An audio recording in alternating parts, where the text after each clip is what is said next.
ఓం నమ శివాయ, ఓం శక్తి సదాశివం. మన గిరిజన వైద్యములో ఎన్నో కుటుంబాలకు ఈరోజు ఈ మందు విషయంలో ఎంతో నరకవేతన పడి కుటుంబంలో ఒకరికొకరికి సంబంధం లేకుండా గందరగోళం అయిపోయి నడి రోడ్లో పడి కుక్క బతుకైపోయిన వాళ్ళు వందల మంది ఈరోజు ఉన్నారు.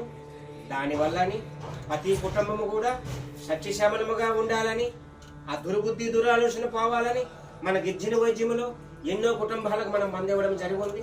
ఆయన కూడా అన్నిటికీ అంగీకరించాడు కాబట్టి ఈ రోజు మందులో ఒక పసరేసాం, 3 రోజులకు మందు ఇస్తాం, ముక్కులో ఒక పసర అనేది వేయడం జరుగుతుంది. నాయన ఎక్కడి నుంచి వచ్చారు? మీ పేరు ఏం పేరు? గుమ్మడ. మీ పేరు? గుమ్మడ వన్ము సీను అనే వ్యక్తి ఎన్నో వ్యక్తి? 358వ వ్యక్తి. తాను కుటుంబం సంతోషముగా ఉండాలని, ఆ దుర్బుద్ధి దురాలోచన పోవాలని ఈ శ్రీను అనే వ్యక్తి ఈ రోజుతో ఈ మందు అనేది బంధు అని చెప్పడం జరిగింది. ఓం నమ శివాయ, ఓం శక్తి సదాశివం.